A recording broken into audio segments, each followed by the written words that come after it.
Dear students, so today we are going to discuss 20th century literary criticism and an important figure in the 20th century literary criticism, T.S. Eliot. Moving on to the biography. T.S. Eliot was born in 1888 in Boston, USA, and he was studied at Harvard, Sorbonne University and Oxford. അപ്പോൾ അദ്ദേഹം അമേരിക്കയിലാണ് ജനിച്ചത്. Later he move to England and become a British subject and live there for the rest of his life. പിന്നീട് അദ്ദേഹം ഇംഗ്ലണ്ടിലോട്ട് വരുന്നു. അവിടെയാണ് പിന്നീടുള്ള ജീവിതകാലം മൊത്തം അദ്ദേഹം സ്പെൻഡ് ചെയ്തിട്ടുള്ളത്. അദ്ദേഹം പോയറ്റായിട്ടും പ്ലേ റൈറ്റായിട്ടും അതേപോലെ ക്രിട്ടിക്കായിട്ടും അറിയപ്പെടുന്നു. 20th century, that is modern ക്രിട്ടിക്കാണ് അദ്ദേഹം. ആൻഡ് അദ്ദേഹത്തിൻ്റെ ഫേമസ് ആയിട്ടുള്ള പോയംസ് എന്ന് പറയുന്നത് the waste land, the hollow man and the four quartets. Here അദ്ദേഹത്തിൻ്റെ ക്രിട്ടിക്കൽ അപ്രോച്ച് അല്ലെങ്കിൽ ലിറ്ററേച്ചറിനോടുള്ള അപ്രോച്ച് എന്ന് പറയുന്നത് it is scientific, objective and impersonal. Scientific നമുക്കറിയാം, സയൻറ്റിഫിക് പറയുമ്പോൾ തന്നെ അവിടെ സബ്ജക്റ്റിവിറ്റിക്ക് ഒരു പ്രാധാന്യമില്ല. അതായത് അദ്ദേഹം പഠിച്ചതും അനലൈസ് ചെയ്തതും പോയട്രീനെയാണ്, നോട്ട് ദ പോയറ്റ്. അപ്പം അതുകൊണ്ട് തന്നെ അദ്ദേഹത്തിൻ്റെ അപ്രോച്ച് എന്ന് പറയുന്നത് സബ്ജക്റ്റീവ് അല്ല, it is objective. And also impersonal. Impersonal എന്ന് പറഞ്ഞാൽ there is no role of the personality of poet in a creative realm. ഒരു ക്രിയേറ്റീവ് സെറ്റപ്പിൽ നമ്മൾ നോക്കുകയാണെങ്കിൽ അദ്ദേഹത്തിൻ്റെ അഭിപ്രായത്തിൽ പോയറ്റിൻ്റെ മൈൻഡിനും പേഴ്സണാലിറ്റിക്കും യാതൊരുവിധ റോളും ഇല്ല എന്നാണ്. ഇംപേഴ്സണാലിറ്റി അദ്ദേഹത്തിൻ്റെ കോൺസെപ്റ്റാണ്, വൺ ഓഫ് ദ കോൺസെപ്റ്റ്സ് ആണ്. പിന്നീട് അദ്ദേഹത്തിൻ്റെ ഐഡിയാസ് ലേറ്റർ ലിറ്ററി തിയറീനെയും അതേപോലെ തന്നെ പ്രാക്ടീസ് ഈവൺ അദ്ദേഹത്തിൻ്റെ ഐഡിയാസ് ഇപ്പോഴും കണ്ടിന്യൂ ചെയ്യുന്നു. അദ്ദേഹത്തിൻ്റെ ഐഡിയാസ് ഇപ്പോഴും പഠിക്കപ്പെടുന്നു. ഇനി അദ്ദേഹത്തിൻ്റെ ക്രിട്ടിക്കൽ കോൺട്രിബ്യൂഷൻസ് ആണ് നമുക്ക് ഈ ഒരു ചാപ്റ്ററിൽ പഠിക്കാനുള്ള മേജർ കോൺസെപ്റ്റ്സ് ആണ് ഇതൊക്കെ. One is objective correlate, that we have already discuss. നമ്മൾ ഓൾറെഡി പഠിച്ചിട്ടുള്ളൊരു കാര്യമാണ് objective correlate, but I will be discussing it in detail at the end of this chapter. And the second concept is impersonality. Impersonality എന്ന് പറയുമ്പോൾ തന്നെ there is no role of the personality of the poet. നമ്മൾ നേരത്തെ പറഞ്ഞ പോലെ the idea that the poet's personality should not be evident in the work. ഒരു poet നല്ല ഒരു മെച്യൂർ പോയറ്റായിട്ട് മാറുമ്പോൾ അവിടെ എസ്കേപ്പ് ആവുന്നത് പോയറ്റിൻ്റെ പേഴ്സണാലിറ്റിയാണ്. അതായത് പോയറ്റിൻ്റെ തുടക്ക കാലഘട്ടത്തിൽ ഒരു റൈറ്റർ തൻ്റെ ബഡ്ഡിങ് സ്റ്റേജിൽ എഴുതി തുടങ്ങുന്ന കാലഘട്ടത്തിൽ എപ്പോഴും തൻ്റെ പേഴ്സണാലിറ്റി തൻ്റെ വർക്കിൽ എവിഡൻ്റ് ആയിരിക്കും. പക്ഷേ ടി.എസ്. എലിയറ്റ് പറയുകയാണ്, നമ്മുടെ ആ ഒരു റൈറ്റിംഗ് കപ്പാസിറ്റി നല്ലൊരു റൈറ്ററായിട്ട് മാറുമ്പോൾ what happens is that there must be or there will be an escape of the personality of the poet. പോയറ്റിൻ്റെ പേഴ്സണാലിറ്റി ഒരു കംപ്ലീറ്റ് എസ്കേപ്പാണ് കാണുന്നത്. This is the impersonality, a concept by T S. Eliot. And the third important concept is dissociation of sensibility. Dissociation of sensibility നമ്മൾ detail ആയിട്ട് at the end of the chapter we will discuss. ഇനി അദ്ദേഹത്തിൻ്റെ critical ideas വന്നിട്ടുള്ള അദ്ദേഹത്തിൻ്റെ വർക്ക്സാണ് tradition and individual talent, which was published in 1919, Hamlet and his problem 1920, the metaphysical poets 1921, the use of poetry and the use of criticism 1933, poetry and drama which was published in 1951, on poetry and poets 1957. ഇനി നമുക്ക് അദ്ദേഹത്തിൻ്റെ ഐഡിയാസിലോട്ട് പോകാം. അദ്ദേഹത്തിൻ്റെ famous ആയിട്ടുള്ളൊരു വർക്കാണ് നമ്മൾ നേരത്തെ പറഞ്ഞ പോലെ ട്രഡീഷൻ ആൻഡ് ഇൻഡിവിജ്വൽ ടാലൻറ്റ്. അതിലാണ് അദ്ദേഹം ട്രഡീഷനെ പറ്റി അദ്ദേഹം പറയുകയുണ്ടായി. അപ്പോൾ നമുക്ക് ഈ ഒരു ചാപ്റ്ററിൽ മെയിനായിട്ട് പഠിക്കേണ്ടത് വാട്ട് ഈസ് ട്രഡീഷൻ. ആൻഡ് ആ ട്രഡീഷൻ പഠിക്കണം എന്നുണ്ടെങ്കിൽ അതിന് ആ ട്രഡീഷൻ നമുക്ക് ഒരു റൈറ്റർക്ക് ഒരു ട്രഡീഷൻ്റെ ഭാഗം ആവണം എന്നുണ്ടെങ്കിൽ അച്ചീവ് ചെയ്യേണ്ട ഒരു കാര്യമാണ് ഹിസ്റ്റോറിക്കൽ സെൻസ്. അങ്ങനെയാണെങ്കിൽ എന്താണ് ഹിസ്റ്റോറിക്കൽ സെൻസ്, അതൊക്കെയാണ് നമ്മൾ ഈ ഒരു ഭാഗത്ത് പഠിക്കുന്നത്. സോ ഡെഫിനറ്റ്ലി നമുക്ക് ട്രഡീഷൻ എന്ന് പറയുമ്പോൾ തന്നെ ഇംഗ്ലീഷ് സിറ്റിസൻസിന് മൊത്തത്തിലൊരു പുച്ഛമാണ് എന്നാണ്, അല്ലെങ്കിൽ they are not at all interested to be a part of the tradition. But according to T.S. Eliot, we cannot escape being a part of tradition. There will be a constant influence of the past writer which a poet cannot deny. ഒരു പോയറ്റായിട്ട് മാറുമ്പോൾ ആ പോയറ്റിന് definitely പാസ്റ്റിൽ എഴുതിയ റൈറ്റേഴ്സിൻ്റെ influence തീർച്ചയായും അതിൻ്റെ മേലുണ്ടാവും. That a poet cannot escape from being a part of tradition എന്നാണ് പറയുന്നത്. അപ്പോൾ അദ്ദേഹം പറയുന്നുണ്ട്, ട്രഡീഷൻ എന്ന് പറഞ്ഞാൽ tradition is not blindly following the previous generation. നിങ്ങൾ വിചാരിക്കുന്ന പോലെ ട്രഡീഷൻ എന്തല്ല, ജസ്റ്റ് ഒരു blind adherence or blind imitation of the past അല്ല ട്രഡീഷൻ എന്ന് ഉദ്ദേശിക്കുന്നത്. Tradition is not mere imitation or repetition of what's come before. That is tradition എന്ന് പറയുന്നത് പണ്ട് റൈറ്റേഴ്സ് എഴുതിയിട്ടുള്ളത് അത് തന്നെ റിപ്പീറ്റ് ചെയ്ത് എഴുതുക എന്നുള്ളതല്ല. അതേപോലെ തന്നെ പണ്ടുള്ള ഗ്രേറ്റ് റൈറ്റേഴ്സ് ആയിട്ടുള്ള ലൈക്ക് ഷേക്സ്പിയർ, അവരൊക്കെ ഫേമസ് ആയി മാറി, അപ്പോൾ അവരുടെ പോലെ എനിക്കും ഫേമസ് ആവണം. So I need to repeat what they have said, or I need to use the same kind of pattern. ഇതല്ല ട്രഡീഷൻ്റെ ഭാഗമാവുക എന്ന് പറയുമ്പോൾ ഉദ്ദേശിക്കുന്നത്. ഈ ട്രഡീഷൻ നമ്മൾ നേടിയെടുക്കണമെങ്കിൽ, ഒരു റൈറ്റർ ഒരു ട്രഡീഷൻ്റെ ഭാഗമാണെങ്കിൽ, ആ ട്രഡീഷൻ നേടിയെടുക്കണമെങ്കിൽ അതിൻ്റെ ഒരു മെത്തേഡ് എന്ന് പറയുമ്പോൾ he or she must have an historical sense. So historical sense എന്ന് പറഞ്ഞാൽ എന്താണ്? Which perceives the past presence in the presence.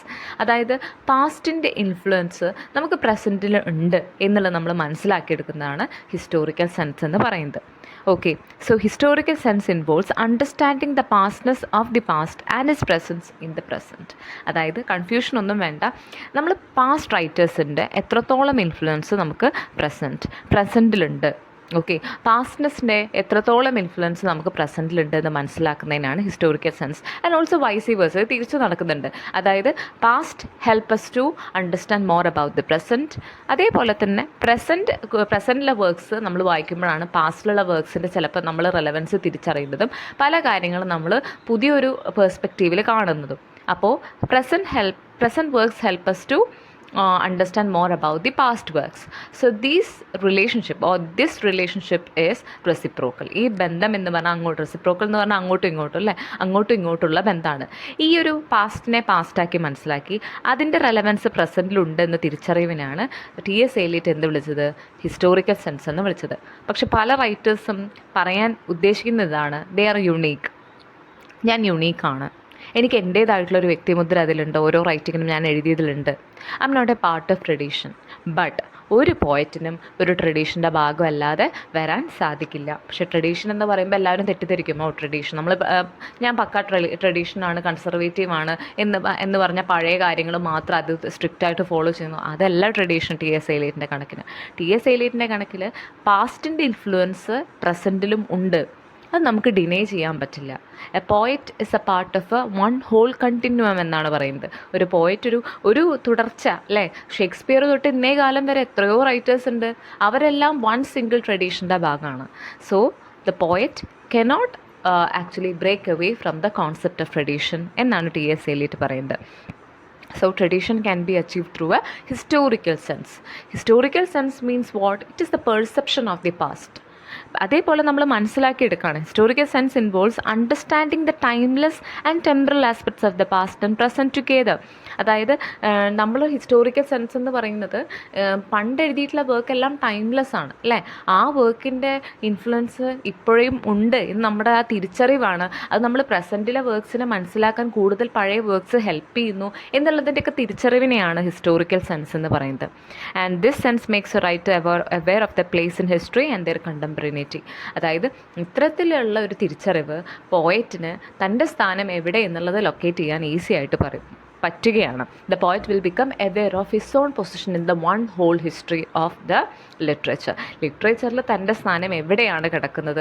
അതായത് ഒരിക്കലും ഒരു റൈറ്റർ സബ്ജക്റ്റീവായിട്ട് താൻ എന്തോ ഒരു സെപ്പറേറ്റ് ആണ്, ഞാൻ ഭയങ്കര യുണീക്കാണെന്ന് വിചാരിച്ചാൽ അതവിടെ നടക്കില്ല. കാരണം ഏതൊരു റൈറ്ററും he is a part of tradition. That is past വർക്ക്സിൻ്റെ അല്ലെങ്കിൽ പാസ്റ്റ് റൈറ്റേഴ്സിൻ്റെ influence he or she cannot deny.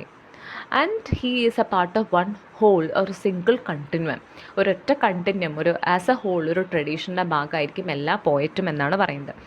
അപ്പോൾ ഈ ട്രഡീഷൻ്റെ ഭാഗമാണെന്ന് വെച്ചാൽ ആ പോയറ്റിന് എന്ത് വേണം? Historical sense.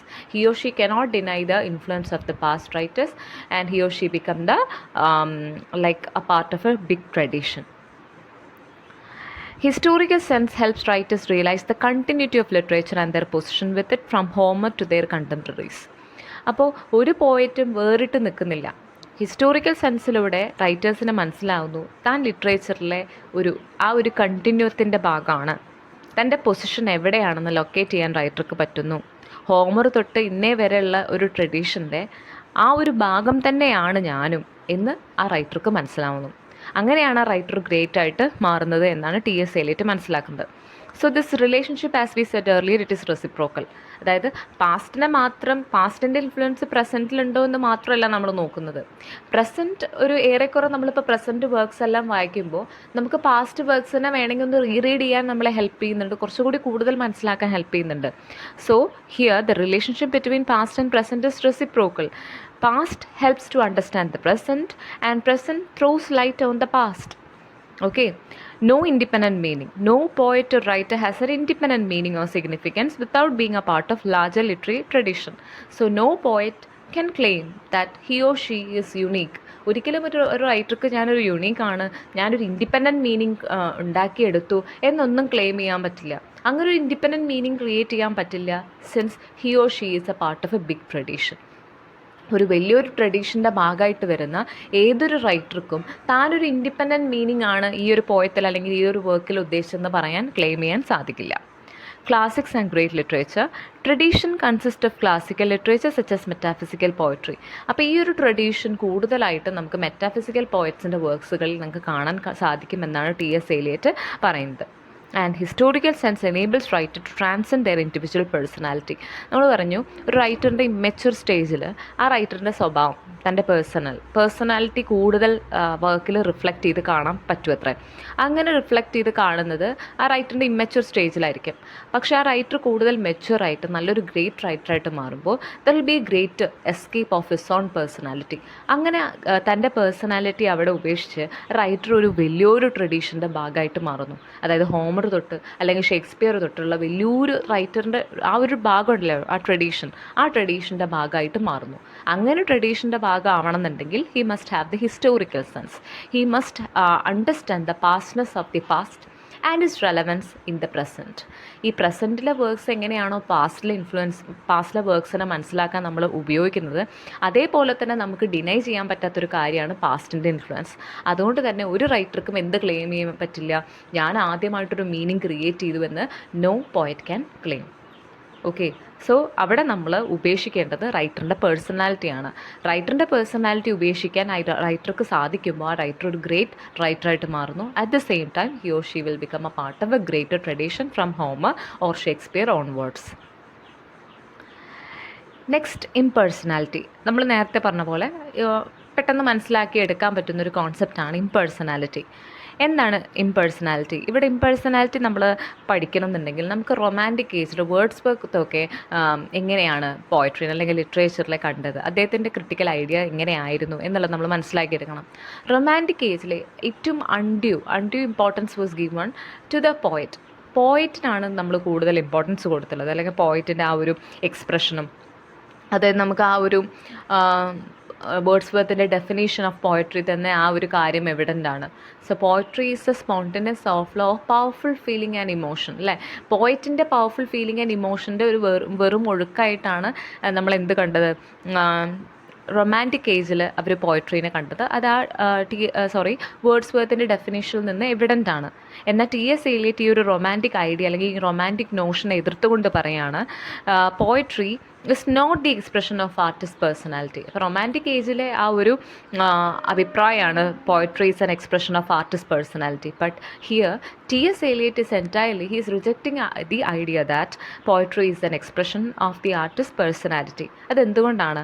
Poetry beyond the poet, അങ്ങനെ വേണം നമുക്ക് പോയട്രീനെ കാണാം. അതെങ്ങനെയാണ്? Poetry is an experience that has value beyond the poet themselves. Actually there is no role of the poet's mind. പോയറ്റിൻ്റെ ഒരു ഇൻഡിവിജ്വൽ സബ്ജക്റ്റീവ് വ്യൂ പോയിന്റിലൊന്നും അവിടെ ഒരു അർത്ഥമില്ല. It is beyond that. So creativity is beyond the poet's mind. അല്ലെങ്കിൽ poet themselves. പോയറ്റിന് നമ്മൾ കണക്കാക്കേണ്ട കാര്യമില്ല. പോയറ്റിൻ്റെ പേഴ്സണൽ ഫീലിങ്സ് ഒന്നും അല്ലെങ്കിൽ പേഴ്സണാലിറ്റി ഒന്നും എവിടെ കാണാൻ പാടില്ല, പോയട്രിയിൽ കാണാൻ പാടില്ല. കാരണം പോയട്രി എന്ന് പറയുമ്പോൾ ഇറ്റ്സ് ബിയോണ്ട് ദ പോയറ്റ് എന്നാണ് T.S. Eliot പറയുന്നത്. Because in order to become a mature poet, അല്ലെങ്കിൽ ഒരു കഴിവുള്ളൊരു പോയറ്റ് ആവണമെന്നുണ്ടെങ്കിൽ there must be a continual self sacrifice that is happening. ഒരു പോയറ്റ് സെൽഫ് സാക്രിഫൈസ് ചെയ്യണത്ര. അതെങ്ങനെയാണ്? The progress of an artist involves continual self sacrifice in extinction of personality. അവിടെ writer ഉപേക്ഷിക്കേണ്ട തൻ്റെ പേഴ്സണാലിറ്റിയാണ്. ഒരു വർക്കിൻ്റെ എവിടെ നമ്മൾ നോക്കിയാലും ആ റൈറ്ററിൻ്റെ പേഴ്സണാലിറ്റി കടന്നു വരാൻ പാടില്ല.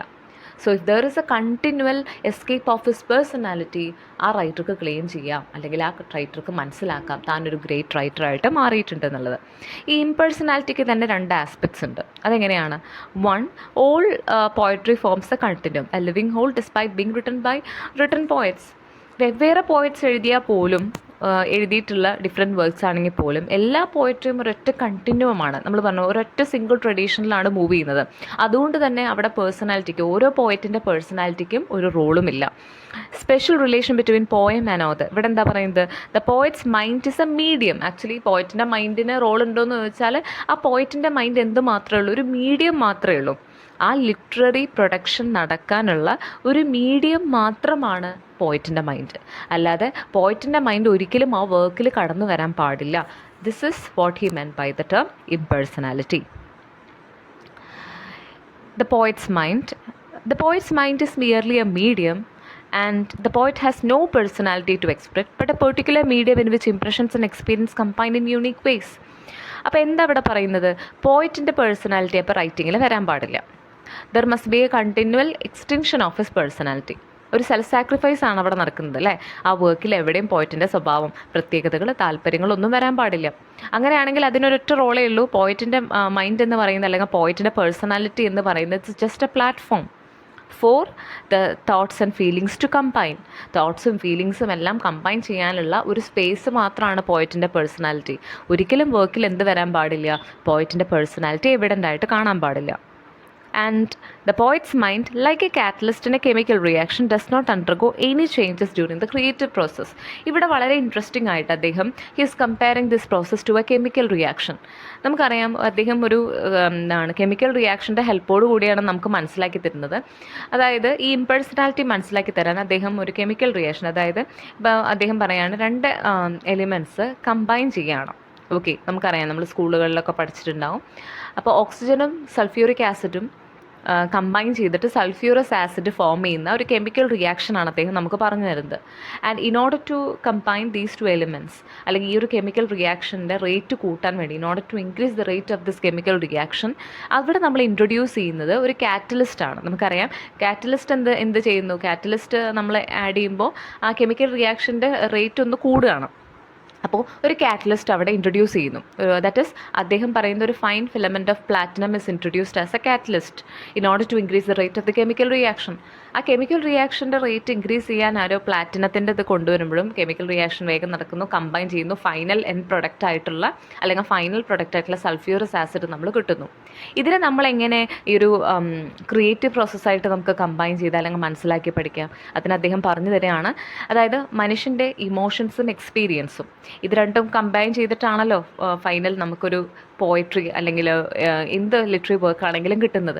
അപ്പോൾ ഇത് രണ്ടും കമ്പൈൻ ചെയ്യാൻ അവിടെ ഒരു ആ കമ്പൈൻ ചെയ്യുന്നതിൻ്റെ സ്പീഡ് കൂട്ടാൻ വേണ്ടി നമ്മളൊരു കാറ്റലിസ്റ്റ് വേണം.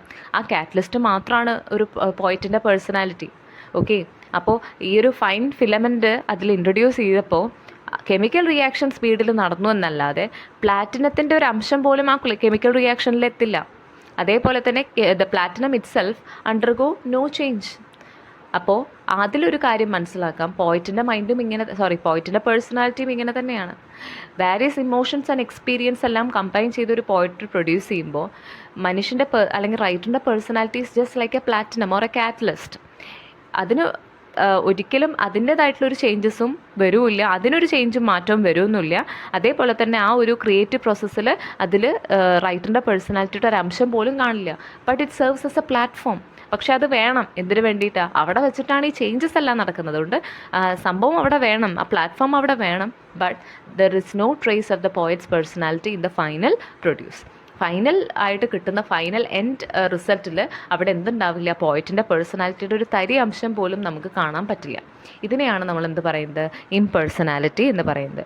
സോ ഈ ഒരു കാര്യം നമുക്ക് കൂടുതൽ മനസ്സിലാക്കി തരാൻ വേണ്ടി അദ്ദേഹം ഒരു അനാലജി യൂസ് ചെയ്യുകയാണ്, the analogy of a chemical reaction. Okay, impersonality and greatness.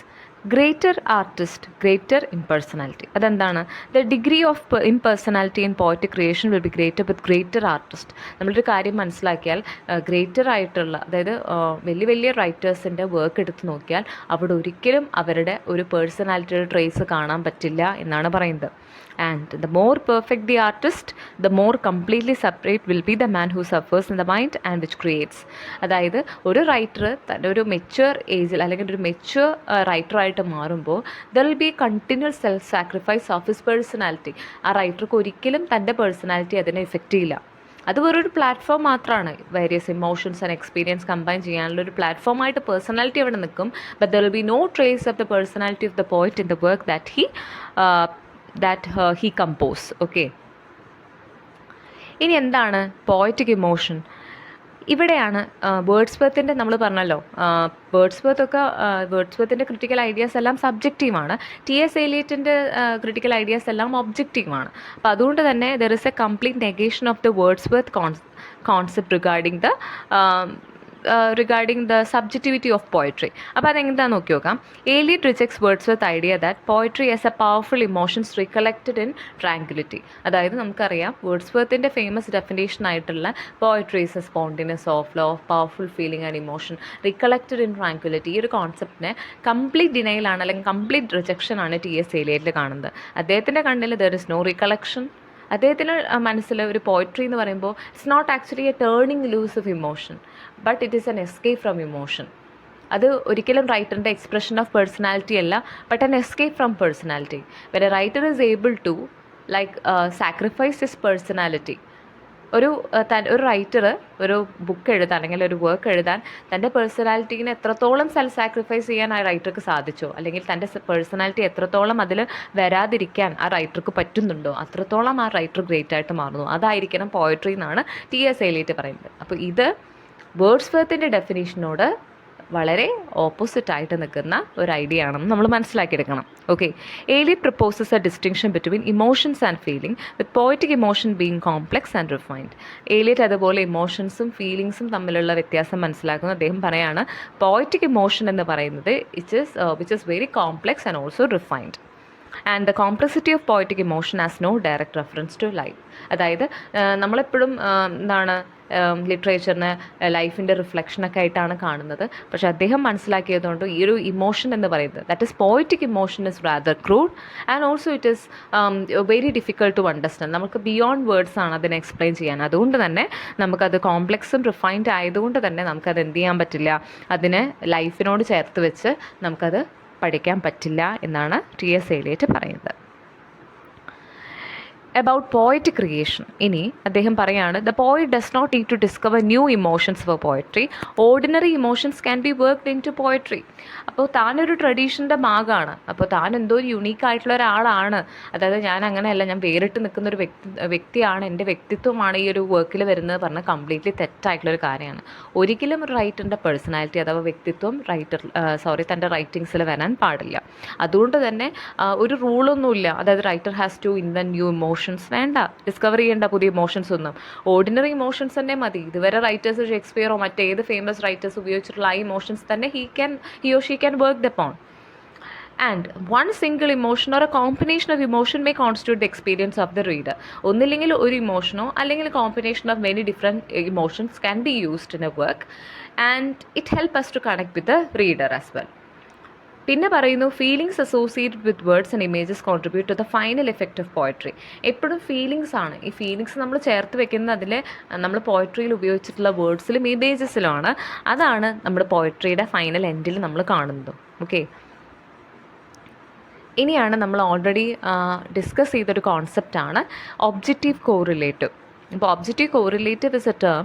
Actually it was first used by Washington Allston. He was a painter. He was an American painter. And later this term or this concept was popularized by T.S. Eliot. അദ്ദേഹത്തിൻ്റെ famous ആയിട്ടുള്ളൊരു essay Hamlet and his problem എന്ന എസ്സേയിൽ 1919 publish ചെയ്തിട്ടുള്ള ആ ഒരു എസ്സേയിലാണ് അദ്ദേഹം ഈ ഒരു term പിന്നെയും ഇൻട്രൊഡ്യൂസ് ചെയ്യുന്നതും പോപ്പുലറൈസ് ചെയ്യുന്നതും. അപ്പോൾ എന്താണ് objective correlative? Objective correlative is A set of objects, situations or events that Evoque A particular emotion of feeling in the reader or audience without directly stating the emotion. വളരെ സിമ്പിളായിട്ടുള്ളൊരു കോൺസെപ്റ്റാണ്. ഒരു writer ഇപ്പോൾ ഒരു poetry അല്ലെങ്കിൽ what B അത് എഴുതുന്നത് വിത്ത് the help of words ആണ്. എന്തും കൺവേ ചെയ്യുന്നത് വിത്ത് ദ ഹെൽപ്പ് ഓഫ് വേർഡ്സ് ആണ്. പക്ഷേ ഇങ്ങനെ ഡയറക്റ്റായിട്ട് അല്ലെങ്കിൽ കഥാപാത്രം സങ്കടമാണ്, ഫീലിംഗ് സങ്കടമാണ്, അല്ലെങ്കിൽ ഹീസ് സാഡ്, അല്ലെങ്കിൽ ഹീസ് ഹാപ്പി, ഇതൊക്കെ കാണിക്കാൻ വേണ്ടിയിട്ട് എപ്പോഴും നമ്മൾ വേർഡ്സിലൂടെ കൺവേ ചെയ്യാതെ ഡയറക്റ്റ്ലി അത് എക്സ്പ്രസ് ചെയ്യാതെ ആ റൈറ്റർക്ക് വേണമെങ്കിൽ ചില ഒബ്ജക്ട്സ്, സിറ്റുവേഷൻസ് അല്ലെങ്കിൽ ഇവൻറ്റ്സിലൂടെ സെയിം ഇമോഷൻസിനെ റീഡേഴ്സിൻ്റെ അല്ലെങ്കിൽ ഓഡിയൻസിൻ്റെ മുന്നേ കാണിക്കാൻ സാധിക്കും. അപ്പോൾ ഇതിനെയാണ് നമ്മൾ പറയുന്നത് objective correlative. Okay, the writer is trying to find correlation എന്ന് പറഞ്ഞാൽ തൻ്റെ ഇമോഷനോട് ചേർത്ത് വെക്കാവുന്ന അല്ലെങ്കിൽ റീഡേഴ്സിന് കൺവേ ആവുന്ന തരത്തിലുള്ള ഒബ്ജക്ട്സിനെ അല്ലെങ്കിൽ അത് കാണിക്കുന്ന ഇപ്പോൾ ഒരാളെ ഇഷ്ടമാണ് എന്ന് കാണിക്കുന്ന സിറ്റുവേഷൻസ് ആവാം. ഡയറക്റ്റ്ലി പറയണമെന്നൊന്നുമില്ല. ഡയറക്റ്റ്ലി അയാളോട് ഇഷ്ടമാണെന്ന് പറയുന്നത് അത് വളരെ ഓർഡിനറി ആയിട്ടുള്ള ഒരു രീതിയാണ്. പക്ഷെ റൈറ്റർ എന്ത് ചെയ്യാം, he or she can employ different or various ways to convey the same kind of emotion to the readers with the help of object, situations or events. Okay, അപ്പോൾ ഇതിനെയാണ് ഒബ്ജക്റ്റീവ് കോറിലേറ്റീവ് എന്ന് പറയുന്നത്. So Eliot describe it as a set of objects, situation, chain of events which shall be the formula of that particular emotion.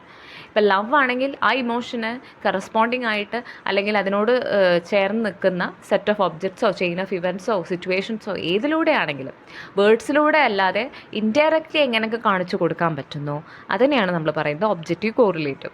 So the objective correlative evokes emotion in the reader rather than the point directly expressing dum. അപ്പോൾ എല്ലാം ഇങ്ങനെ വേർഡ്സിലൂടെ convey ചെയ്യാന്ന് പറയുമ്പോൾ it will be boring. അപ്പോൾ അതല്ലാതെ ഒരു variety ആയിട്ടുള്ള രീതിയിൽ ആ പോയിന്റിനെ കൺവേ ചെയ്യാനുള്ള ഒരു മെത്തേഡാണ് objective correlative. So emotions are conveyed indirectly through the use of imagery, symbols and other literary devices. The objective correlative creates a universal connection between the reader and the artwork, allowing the reader to experience the emotion. അപ്പോൾ വേർഡ്സിൻ്റെയും ലാംഗ്വേജസിൻ്റെയും constraints, ആ ഒരു limitations ഇവിടെ ഭേദിക്കപ്പെടുകയാണ്, അല്ലെങ്കിൽ അതവിടെ ഇല്ലാതെ ആവുകയാണ്. കാരണം നമ്മൾ റൈറ്ററിൻ്റെ ലാംഗ്വേജ് എല്ലാ റീഡേഴ്സിനും അക്രോസ് ദ വേൾഡ് അല്ലേ, ലോകത്തെ എല്ലായിടത്തുള്ള ആളുകൾക്കും കൺവേ, അതായത് യൂണിവേഴ്സലി കൺവേ ചെയ്യാൻ പറ്റും. എപ്പോൾ അദ്ദേഹം ഒബ്ജക്റ്റീവ് കോറിലേറ്റീവ് കൂടുതൽ ഉപയോഗിക്കുമ്പോൾ. കാരണം ഇൻഡയറക്റ്റ്ലി എക്സ്പ്രസ് ചെയ്യുകയാണ്, പറയുന്നത് ഇൻഡയറക്റ്റ് മെത്തേഡ്സിലൂടെയാണ്. അത് എല്ലാവരിലും, ഇപ്പോൾ നമ്മളിപ്പോൾ വേറെ അന്യഭാഷാ സിനിമകളാണെങ്കിലും അത് കണ്ട് ഒരു പരിധി വരെ നമുക്ക് ലാംഗ്വേജ് അറിയില്ലെങ്കിലും അത് എൻജോയ് ചെയ്യാൻ പറ്റുന്നത് ആർട്ടിസ്റ്റ് ഉപയോഗിച്ചിട്ടുള്ള അല്ലെങ്കിൽ റൈറ്റർ ഉപയോഗിച്ചിട്ടുള്ള ഒബ്ജക്റ്റീവ് കോറിലേറ്റീവ്സ് കൊണ്ടാണ്. അതായത് സെയിം ഇമോഷൻസ് പറയാൻ ഉപയോഗിച്ചിട്ടുള്ള ഒബ്ജക്റ്റ്, സിറ്റുവേഷൻസ് ഓർ ഈവൻറ്റ്സ്. അതാണ് നമുക്ക് കൂടുതൽ അത് മനസ്സിലാക്കാൻ. അപ്പോൾ അത് യൂണിവേഴ്സലാണ്. അവിടെ നമുക്ക് ഭാഷയുടെ കൺസ്ട്രെയിൻസ് ഇല്ല, ലിമിറ്റേഷൻസ് ഇല്ല, ഒന്നുമില്ല. Okay, so this is objective correlative, a concept by T.S. Eliot. ഇനി നമുക്ക് അടുത്ത് പഠിക്കാനുള്ള another concept is dissociation of sensibility. അപ്പോൾ dissociation of sensibility, it refers to the perceived shift in the poetry after the 17th century, where intellectual thought became separated from the emotional experience. Dissociation എന്ന് പറയുമ്പോൾ തന്നെ ഒരു സെപ്പറേഷനാണ് അല്ലേ, സെൻസിബിലിറ്റിയുടെ ഒരു separation. എന്ത് സെൻസിബിലിറ്റിയാണ് ഇവിടെ ഉദ്ദേശിച്ചത്? അദ്ദേഹം പറയുകയാണ് 17th century writers, that is metaphysical റൈറ്റേഴ്സിനെയാണ് T.S. Eliot ഉദ്ദേശിച്ചിട്ടുള്ളത്. ആ റൈറ്റേഴ്സിൻ്റെ എല്ലാം പ്രത്യേകത അവർക്ക് ഒരു യൂണിഫൈഡ് സെൻസിബിലിറ്റി ആയിരുന്നു അത്രേ. യൂണിഫൈഡ് എന്ന് പറഞ്ഞാൽ ചേർന്ന് നിൽക്കുന്നത്. അവർക്ക് തോട്ടും ഫീലിങ്ങും കണക്ട് ചെയ്യാൻ പെട്ടെന്ന് സാധിച്ചിരുന്ന റൈറ്റേഴ്സാണ് 17th century വരെയുള്ള writers, that is especially the metaphysical writers. അവർക്ക് ഇൻ്റലക്ച്വൽ തോട്ടും അതേപോലെ തന്നെ ഇമോഷണൽ എക്സ്പീരിയൻസ് അല്ലെങ്കിൽ ഫീലിങ്സ്, ഇത് രണ്ടും പെട്ടെന്ന് കണക്റ്റ് ആവും. ആ ഒരു ഫീലിങ്ങിനെ, ആ ഒരു സെൻസിബിലിറ്റിനെയാണ് അദ്ദേഹം യൂണിഫിക്കേഷൻ ഓഫ് സെൻസിബിലിറ്റി എന്ന് പറയുന്നത്. അത് മെറ്റാഫിസിക്കൽ പോയറ്റ്സിനുണ്ടായിരുന്നു, അതായത് 17th century റൈറ്റേഴ്സിനുണ്ടായിരുന്നു. ബട്ട് ലേറ്റർ പോയറ്റ്സ്, പിന്നീട് വന്ന പോയറ്റ്സിൽ ഈ കാര്യത്തിലൊരു ഡിസ്ട്രപ്ഷൻ സംഭവിച്ചു, അല്ലെങ്കിൽ ഒരു സെപ്പറേഷൻ സംഭവിച്ചു. അവർക്ക് ഒരിക്കലും ഈ തോട്ടും ഫീലിങ്ങും പെട്ടെന്നായിട്ട് കണക്ട് ചെയ്യാൻ പറ്റാത്തൊരവസ്ഥ വന്നു. ഈ ഒരു സ്പ്ലിറ്റിനെ അല്ലെങ്കിൽ ഈ ഒരു സെപ്പറേഷനെയാണ് അദ്ദേഹം എന്ത് വിളിച്ചത്? The dissociation of sensibility. So നമുക്ക് T.S. Eliotൻ്റെ ആർഗ്യുമെൻറ്റിലേക്ക് പോവാം. അദ്ദേഹത്തിൻ്റെ ഫേമസ് എസ്സേ ആയിട്ടുള്ള ദ മെറ്റാഫിസിക്കൽ പോയറ്റ്സിലാണ് അദ്ദേഹം ഈ ഒരു കോൺസെപ്റ്റ് ഇൻട്രൊഡ്യൂസ് ചെയ്തുള്ളത്.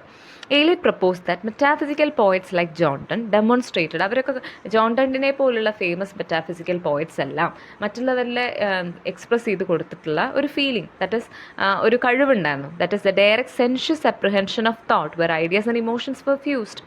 ഐഡിയാസും അതായത് തോട്ട് ആൻഡ് ഫീലിംഗ് രണ്ടും കൂടി ഫ്യൂസ് ചെയ്യാനുള്ള അവരുടെ ഒരു കഴിവ്. ഒരു അർഡർ ഓഫ് റോസ് എന്നാണ് പറയുന്നത്. അതെ, ഒരു പൂ മണക്കുമ്പോൾ നമുക്ക് ഇമ്മീഡിയറ്റ്ലി അതങ്ങോട്ട് കിട്ടുമല്ലോ, നമ്മുടെ ആ ഒരു ഫീലിംഗ് പെട്ടെന്ന് നമുക്ക് അത് കണക്ട് ചെയ്യാൻ പറ്റില്ല. അത്രയും സ്പീഡിലാണ് അവർക്ക് തോട്ടും ഫീലിങ്ങും ഫ്യൂസ് ചെയ്യാൻ സാധിക്കുന്നത്, കമ്പൈൻ ചെയ്യാനുള്ള കഴിവുള്ളത്. He believed that later poets, പക്ഷേ 17th century ഇങ്ങോട്ട് കഴിഞ്ഞ് മെറ്റാഫിസിക്കൽ പോയറ്റ്സിൻ്റെ കാലഘട്ടം കഴിഞ്ഞതോടുകൂടി ഈ ഒരു തോട്ടും അതേപോലെ ഫീലിങ്സും അല്ലെങ്കിൽ ഈ ഒരു എക്സ്പീരിയൻസും ഇതൊക്കെ കമ്പൈൻ ചെയ്യാനുള്ള കഴിവ് നഷ്ടപ്പെട്ടു. ഇതിനെയാണ് ഡിസോസിയേഷൻ ഓഫ് സെൻസിബിലിറ്റി എന്ന് T.S. Eliot വിളിച്ചത്. സോ മെറ്റാഫിസിക്കൽ പോയിറ്റ്സിൻ്റെ പ്രത്യേകത എന്തായിരുന്നു? യൂണിഫൈഡ് സെൻസിബിലിറ്റി ആയിരുന്നു. Metaphysical poets blended intellect and emotion, that is thought and feeling connect ചെയ്യാനുള്ളൊരു കഴിവുണ്ടായിരുന്നു. അവരതിന് കോംപ്ലക്സ് മെറ്റഫേഴ്സും പാരഡോക്സസും ഒക്കെ അവരുപയോഗിച്ചിരുന്നു ഇത്തരത്തിലുള്ള കോംപ്ലക്സ് ഐഡിയാസ് റീഡേഴ്സിൻ്റെ മുന്നിൽ എത്തിക്കാൻ. അതേപോലെ തന്നെ their poetry feature direct connection between thought and feeling. നേരത്തെ പറഞ്ഞ കാര്യം തന്നെയാണ്, തോട്ടും ഫീലിംഗും പെട്ടെന്ന് തന്നെ അവർക്ക് കമ്പൈൻ ചെയ്യാനുള്ള കഴിവ് മെറ്റാഫിസിക്കൽ പോയറ്റ്സിനുണ്ടായിരുന്നു. ഇതിനെയാണ് നമ്മൾ ഇംഗ്ലീഷിൽ യൂണിഫിക്കേഷൻ ഓഫ് സെൻസിബിലിറ്റി അല്ലെങ്കിൽ യൂണിഫൈഡ് സെൻസിബിലിറ്റി എന്നൊക്കെ പറയുന്നത്. പക്ഷേ TS Eliot പറയുകയാണ് ലേറ്റർ പോയറ്റ്സിന് എന്ത് സംഭവിച്ചു? ഈ കാര്യത്തിനൊരു സെപ്പറേഷൻ സംഭവിക്കുക, ഡിസ്റപ്ഷൻ സംഭവിച്ചു. അതായത് അദ്ദേഹം പേരെടുത്ത് പറയുന്നുണ്ട്, മിൽട്ടനെ പോലെ ഡ്രൈഡനെ പോലുള്ള റൈറ്റേഴ്സിനെല്ലാം ഈ ഒരു തോട്ടും ഫീലിംഗും കണക്ട് ചെയ്യാൻ, അതായത് പെട്ടെന്ന് കമ്പൈൻ ചെയ്യാനുള്ള കഴിവ് നഷ്ടപ്പെട്ടു. So there is a separate of thought and feeling in their works. Their work exhibited a perceived separation between intellectual ideas and emotional experience. Intellectual ideasഉം ഇമോഷണൽ എക്സ്പീരിയൻസും കമ്പൈൻ ചെയ്യാൻ പറ്റാത്തൊരു അവസ്ഥ വന്നു ലേറ്റർ പോയിറ്റ്സിന്. അപ്പോൾ ആ ഒരു അവസ്ഥയെ അദ്ദേഹം വിളിച്ചത് ഡിസോസിയേഷൻ ഓഫ് സെൻസിബിലിറ്റി എന്നാണ്.